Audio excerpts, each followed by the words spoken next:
Huh? It's 5:05 and welcome into a Thursday edition of the Carolina Journal News Hour on News Talk 1110 and 99.3 WBT. I'm Nick Craig. Good morning to you. We are also streaming live this morning on the Carolina Journal YouTube channel. North Carolina Governor Roy Cooper has declared a state of emergency for all 100 counties across the Tar Heel State. That coming out yesterday ahead of Hurricane Helene's expected landfall. Tropical storm warnings are in effect from the Tennessee border to the Charlotte metro area. Rainfall could total 6 to 10 inches in parts of the mountains and foothills from Helene. Several inches of rain are expected in the Charlotte metro area, and scattered flash flooding will be possible. As of the latest advisory from the National Hurricane Center this morning, Helene is officially a hurricane. Its maximum sustained winds continue at 90 miles an hour, pressure 966 millibars, as the Big Bend in Florida is set to get rocked a little bit later on today and through the day tomorrow with these hurricane conditions. That storm will then make its impacts into portions of pretty much from the state Charlotte west here in North Carolina. We'll continue to track that throughout the day. Several senior government staff members from North Carolina Lieutenant Governor Mark Robinson's office, including his chief of staff, communications director, and others, have resigned.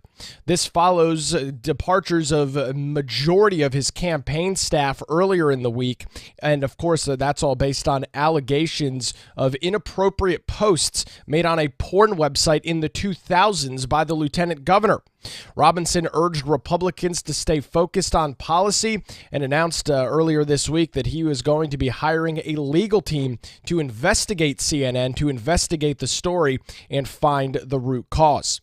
He emphasized the importance of avoiding inter-party conflicts in the upcoming election. That, of course, very relevant, as we have heard from elected officials both in and out of the state of North Carolina, that if the lieutenant governor cannot prove that the CNN claims and screenshots and stories are false, that he needs to bow out of the race. This is still a developing story. It's been one for the last week. We continue to follow it here on the Carolina Journal News Hour and on our website, carolinajournal.com. The North Carolina State Board of Elections moved a Republican lawsuit about voter registration to federal court. The lawsuit challenges the registration of some 225,000 voters and accuses the board of not properly verifying identification information in violation of the Help American Vote Act, or HAVA. Maybe you've heard that acronym before. The Republican claims is that this failure could allow non-citizens to vote here in North Carolina. The election board argues a federal law governs the matter, making the transfer to federal court appropriate. The Democrat National Committee has intervened in this, supporting the current Democrat-controlled North Carolina State Board of Election. We'll have details on that and a couple of other voting lawsuits with Mitch Kokai with the John Locke Foundation. He joins us here in just a couple of minutes on the Carolina Journal News Hour. It's now 5:08. Well, sports betting is alive and well in North Carolina, and call volume to North Carolina's problem gambling hotline has increased significantly since sports betting went online in this state back in March. The free helpline, which operates 24 hours a day, 7 days a week, 365 days a year, is staffed by master-level clinicians and is capable of being translated into over 200 languages. Amanda Winters, who is the head of the Problem Gambling Administration for the North Carolina Department of Health and Human Services, told the North Carolina State Lottery Commission, that's in charge of sports gambling, at their meeting Wednesday, that overall call volume went up 79%, specifically clinical calls, which are calls somebody makes when they're seeking treatment or help. That went up 34%. Other statistics include people attending treatment for gambling issues. Those numbers are up 28%. Also, people who want to block gambling apps on their phones or devices shot up 82%. Chats to Helpline were up 104%, and engagement with the North Carolina Department of Health and Human Services Call to Change program, which is a remote program that helps people through various stages of sports addiction, spiked 20%.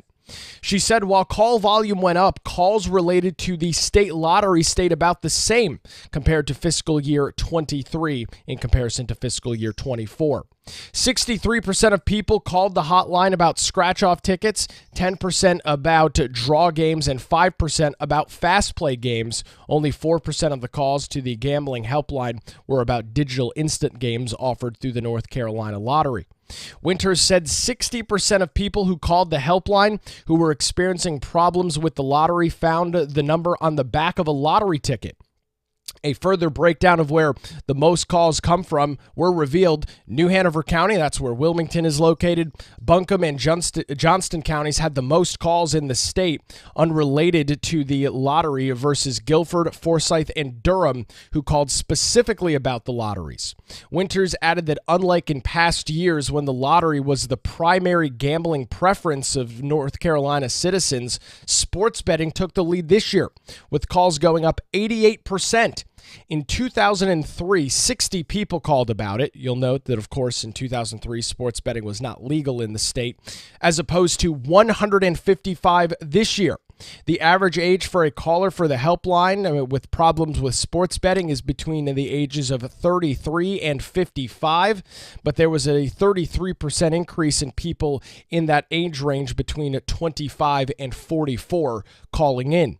Sports betting and gambling are popular not just in North Carolina but across the country. Winters has read that searching for gambling apps has increased 18% over the last year nationally, and 1/3 of sports bettors report taking out credit to gamble specifically on sports betting. The North Carolina Problem Gambling Program has increased its helpline budget for fiscal year 2025 by 20%, that is provided by grants, treatment for funds by almost 150%, and research efforts by 85%. Overall funding for the program has increased from $1 million for fiscal year 2024 to $3 million for fiscal year 2025 for gambling addiction education and treatment programs.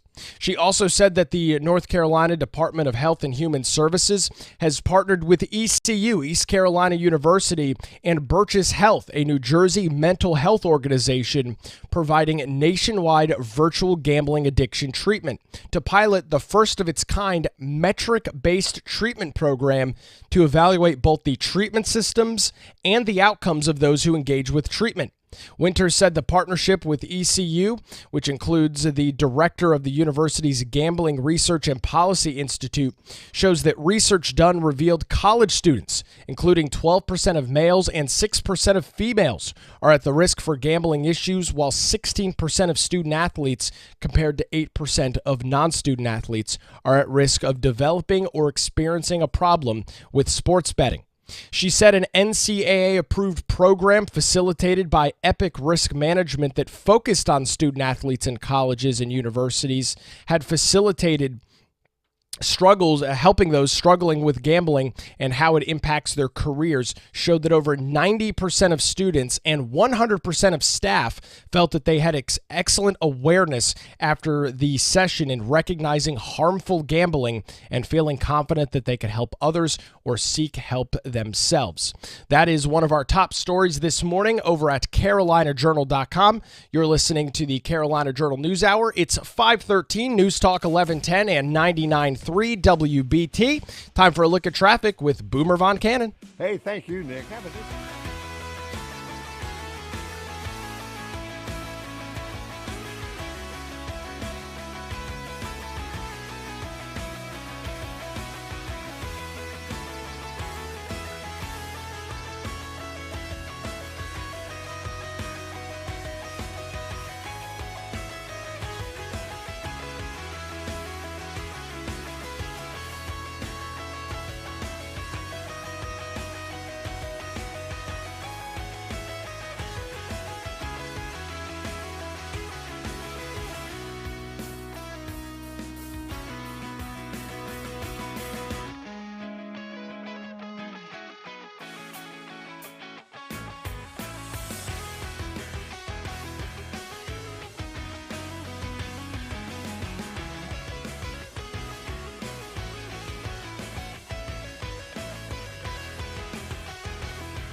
Stay connected. The Brett Winterble Show. This afternoon at 3. News Talk 1110 and 99.3. WBT.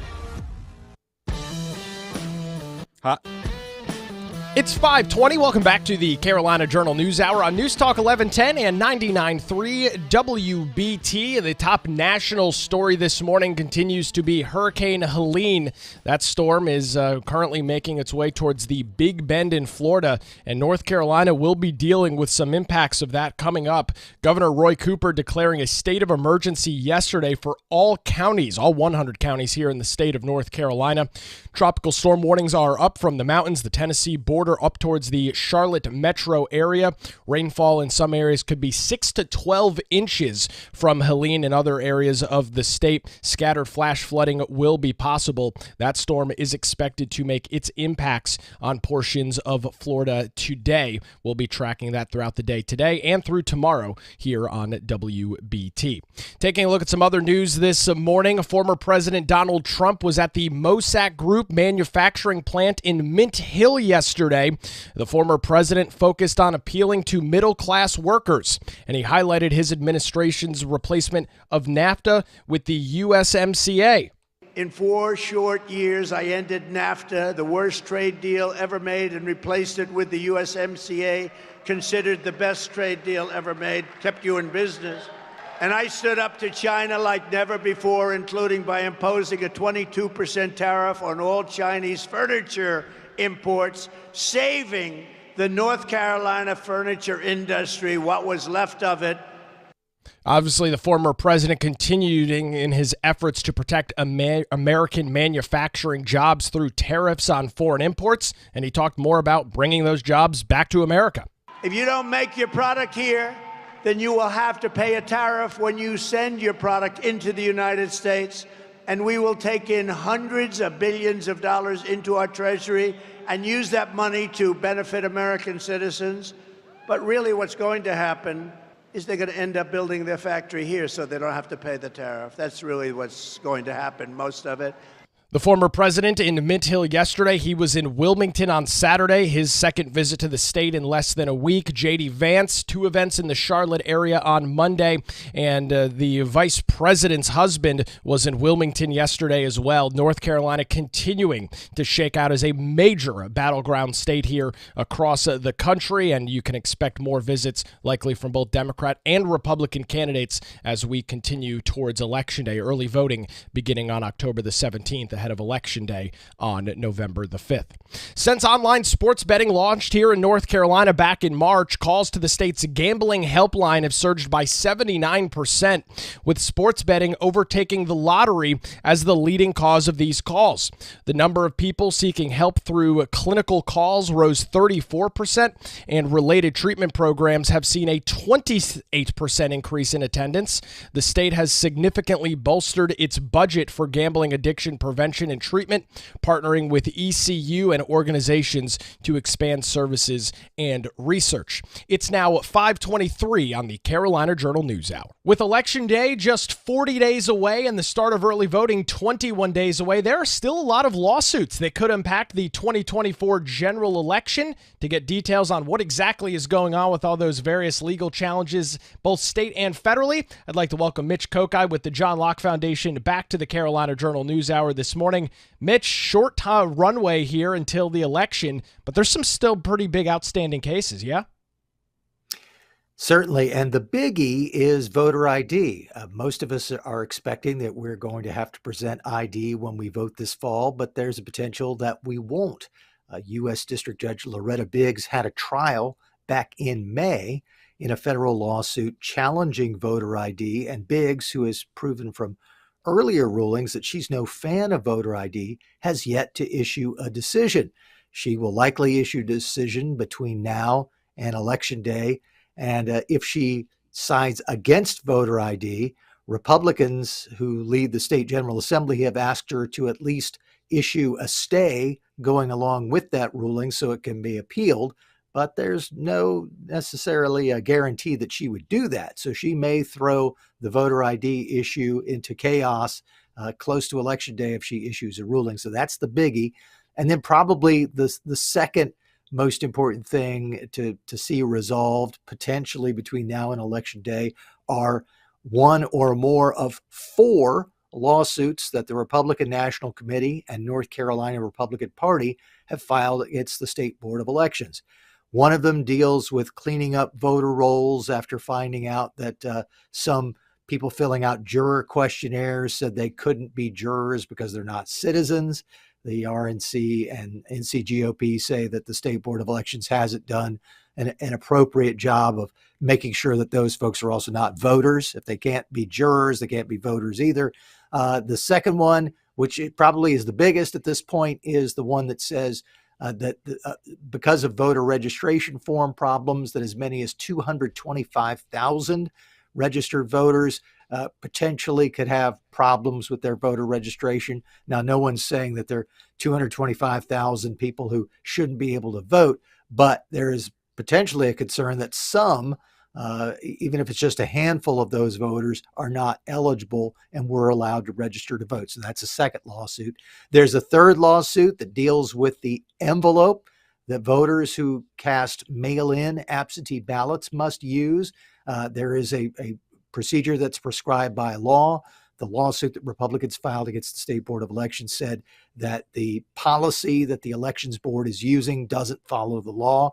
And then the fourth one is of interest to people who are students or employees at the University of North Carolina at Chapel Hill. The State Board of Elections said that their mobile ID can be used as voter ID in the upcoming election. Republicans are challenging that, saying, no, it has to be an ID card. This mobile ID is not a card. And so they want to get that thrown out. That is the only one where we've had a hearing on a temporary restraining order. A Wake County judge said no to a temporary restraining order, but that decision has been appealed. So all of those are still hanging out there. I want to go to start at the top with this federal voter ID lawsuit. When folks go to vote, whether that be October 17th, the start of early voting, or on Election Day itself, they're going to walk into a voting location and talk to a poll worker. Mitch, those individuals are part-time employees that have to be trained by their county board of elections to do their job. I'd assume some of that training has already begun. If not, it will take place in the next couple of weeks. This sounds like a logistical mess. If a challenge was to come down on this in the next couple of weeks, you're going to have people trained what to do, what not to do. This sounds like it's a potential disaster in the making. Well, it certainly is going to cause confusion. Anyone who has voted since the municipal elections last time around has had to use ID. That is the status quo. And so if the federal judge, Loretta Biggs, decides that there will be no voter ID for the fall election, that really will change a lot of the calculus. And there's probably at least some worry that some election officials might not realize that there's a change. And so you might have a situation where some folks are asked for ID and some folks are not, and that could cause problems. And if people say they're turned away because they didn't have an ID when you didn't need to have an ID, that could cause more legal issues in the weeks and months after the election. Mitch, we'll continue the conversation with those other lawsuits coming up after this. You're listening to the Carolina Journal News Hour. 528 News Talk 1110 and 99.3 WBT. Let's get a look at your early morning commute with Boomer Von Cannon. Hey, thank you, Nick. We're looking for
It's 5:36. Welcome back to the Carolina Journal News Hour on News Talk 1110 and 99.3 WBT. Also streaming live this morning on the Carolina Journal YouTube channel. We continue to track a story that we have been for the last week, and it surrounds Lieutenant Governor Mark Robinson.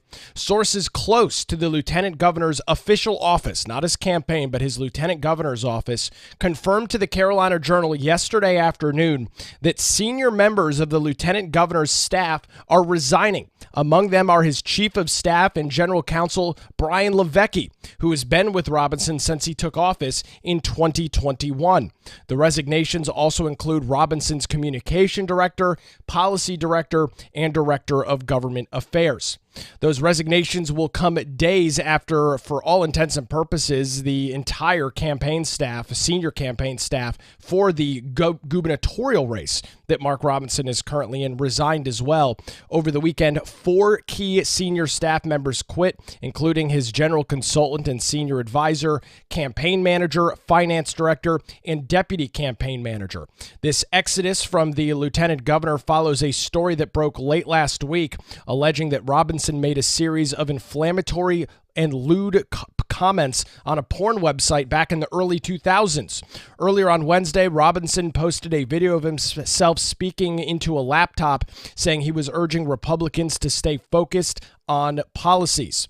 The lieutenant governor has announced that he has hired a legal counsel to investigate that CNN story. He says, "My team and I are looking forward to getting to the bottom of CNN's claims, and we will bring all of our resources to bear in getting those facts." That is the latest that we are tracking this morning. You can find more details over at carolinajournal.com. Taking a look at some of our other statewide news this morning. During a visit to the Mosack Group in Mint Hill yesterday, former President Donald Trump focused on manufacturing and highlighted the importance of protecting American manufacturing jobs here in the country. Here is the deal that I will be offering to every major company and manufacturer within our country. I will give you the lowest taxes, the lowest energy costs. I will cut your energy in half. The lowest regulatory burden and free access to the best and biggest market on the planet Earth, but only if you make your product here in America and hire American workers for the job. That was the former president in Mint Hill. He was in Wilmington on Saturday. J.D. Vance, 2 stops in Charlotte on Monday. The Republican candidates making huge efforts here to hold North Carolina. Former President Trump did win the state in 2016 and 2020. Current polling, not just from the Carolina Journal, but from many other groups, show a neck-and-neck race here across North Carolina. Speaking of North Carolina, tropical storm warnings are in effect from the Tennessee border to the Charlotte metro area. This is all ahead of Hurricane Helene. North Carolina Governor Roy Cooper declared a state of emergency for all 100 counties yesterday. Some parts of the state could see some big-time rainfalls as this storm makes its way through the Florida Big Bend today and dumps rain from the mountains to the central part of the state. It's now 5:39 on the Carolina Journal News Hour. Continuing our conversation this morning with Mitch Kokai at the John Locke Foundation over 5 lawsuits that are currently kind of waiting in the wings here across the state of North Carolina. Mitch, we're continuing on this federal lawsuit. Now that absentee ballots have gone out and individuals are turning those back in with the voter ID, is there a possibility here that some folks will have to have voted with an ID? Let's say they turned in their absentee ballot this week or next week, and then if this ruling comes down and nullifies it, that other folks that vote absentee won't? And I mean, this whole thing seems like it could be pretty confusing.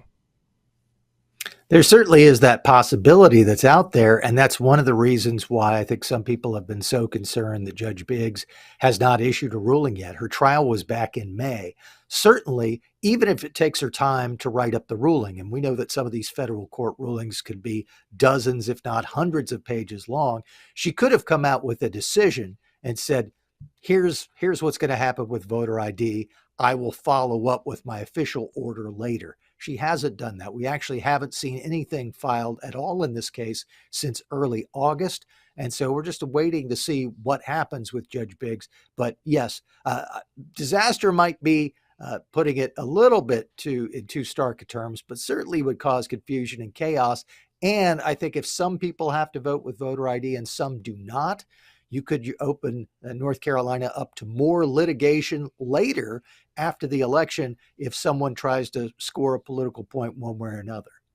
Litigation is one side, Mitch. I'd argue that in some cases, public opinion is maybe even more important than the legal side of it. There's already a vast swath of voters across the state, Republicans, unaffiliated, and even some Democrats that have questions about election integrity. You can imagine what a late game decision something like this might cause in regards to their mindset on the safety and security of elections here in North Carolina.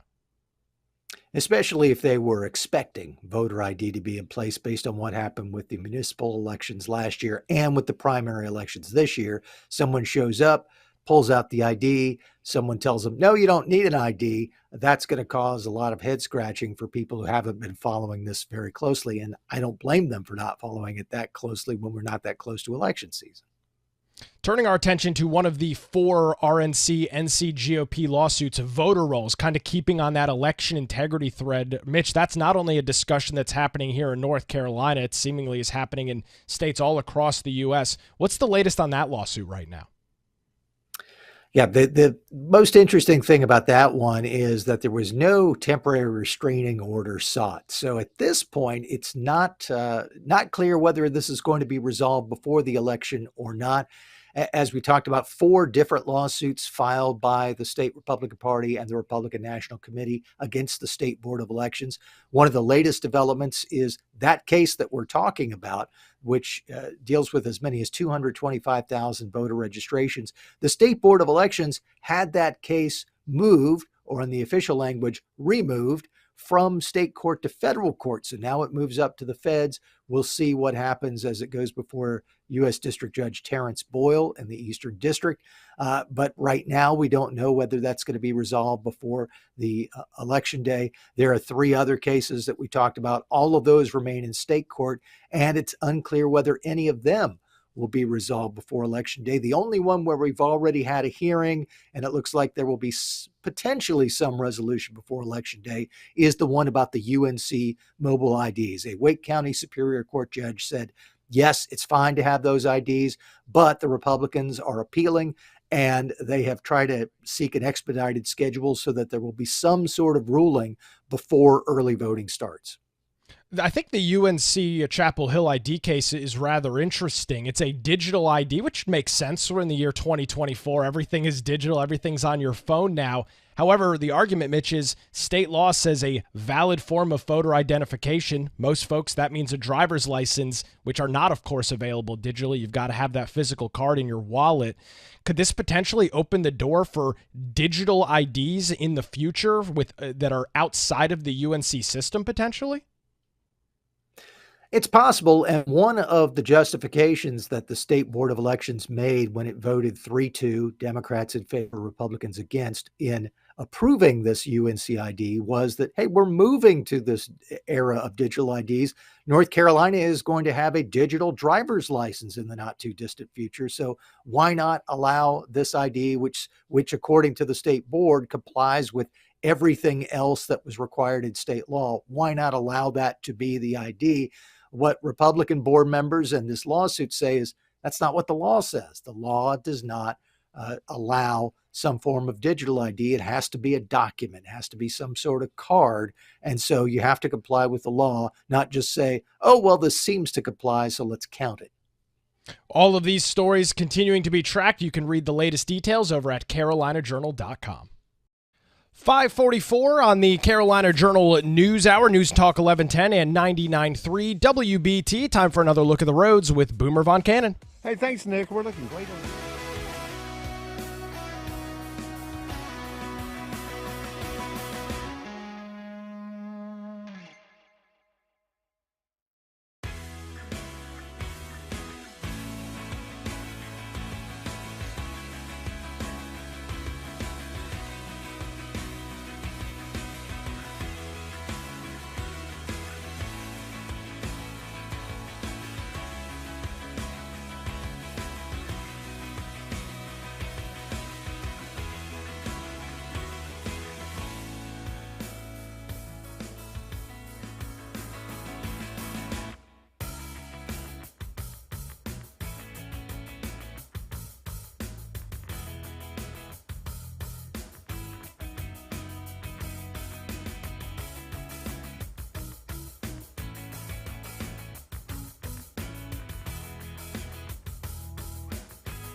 calendar today, noon to 3. WBT. Your emergency situation station. 5:52. Welcome back to the Carolina Journal News Hour, streaming live on YouTube, News Talk 1110 and 99.3 WBT. Tracking and taking a look at some of our top stories this morning. The North Carolina State Board of Elections has moved a Republican lawsuit about voter registration practices to a federal court. The lawsuit challenges the registration of some 225,000 voters in the state, accusing the board of not properly verifying identification. They claim that that's in violation of the Help Americans Vote Act, or HAVA, H-A-V-A. The Republican claims that this failure could allow potential non-citizens to vote in North Carolina. The election board argues federal law governs the matter, making the transfer to federal court appropriate. The Democrat National Committee has intervened, supporting the State Board of Elections. This is one of a handful of legal challenges between the RNC, NCGOP, and the North Carolina State Board of Elections. Continuing to track those details over at carolinajournal.com. Since online sports betting launched in the state of North Carolina in March, calls to the state's gambling helpline have surged by almost 80%, with sports betting overtaking the lottery as the leading cause of these calls. The number of people seeking help through clinical calls rose 34% since March, and related treatment programs have seen a 28% increase in attendance. The state has significantly bolstered its budget for gambling addiction prevention and treatment, partnering with ECU and organizations to expand services and research. And tropical storm warnings are in effect from the Tennessee border to the Charlotte metro area this morning, as heavy rain and wind from Hurricane Helene are expected throughout the next 2 days, prompting North Carolina Governor Roy Cooper to declare a state of emergency for all 100 counties. He did that yesterday. We continue to track those details this morning. And his second visit to the state in just a couple of days. It was former President Donald Trump at the Mosac Group, their manufacturing plant in Mint Hill yesterday. The former president appealing to working class voters and the manufacturing industry. He highlighted his administration's replacement of NAFTA with the USMCA. In 4 short years, I ended NAFTA, the worst trade deal ever made, and replaced it with the USMCA, considered the best trade deal ever made, kept you in business. And I stood up to China like never before, including by imposing a 22% tariff on all Chinese furniture imports, saving the North Carolina furniture industry, what was left of it. The former president also talked about the economy that he wants to create for manufacturers here in the U.S. to, well, keep jobs in America. Here is the deal that I will be offering to every major company and manufacturer within our country. I will give you the lowest taxes, the lowest energy costs. I will cut your energy in half. The lowest regulatory burden and free access to the best and biggest market on the planet Earth. But only if you make your product here in America and hire American workers for the job. Keeping on the trend of hiring American workers, the former president talked about jobs and tariffs and how all that works. If you don't make your product here, then you will have to pay a tariff when you send your product into the United States, and we will take in hundreds of billions of dollars into our treasury and use that money to benefit American citizens. But really what's going to happen is they're going to end up building their factory here so they don't have to pay the tariff. That's really what's going to happen, most of it. The president obviously staking out North Carolina as a major state for him to win in this upcoming election cycle. He was in Wilmington for a rally at the airport on Saturday. His vice presidential pick in J.D. Vance had 2 stops in the state on Monday, both of those in the Charlotte area, and of course the president in Mint Hill yesterday. Why is there so much emphasis on North Carolina? Well, the president has won the state in both 2016 and in 2020, and taking a look look at the latest Real Clear Politics polling average this morning for the state of North Carolina. It continues to be a razor-thin race here across the state. The Real Clear Politics average has Trump at plus 0.7, very much within the margin of error of all of these polls that have come out as of late. And coming up in the next couple of weeks, we will have the latest state of the race here in North Carolina, not only the presidential race, but down ballot races as well, as the most recent Carolina Journal poll is expected to be out here in just a couple of weeks. The first day of early voting, October the 17th. That's going to do it for a Thursday edition of the Carolina Journal News Hour. WBT News is next, followed by Good Morning BT. We're back with you tomorrow morning at 5 a.m. right here on News Talk 1110 and 99.3 WBT.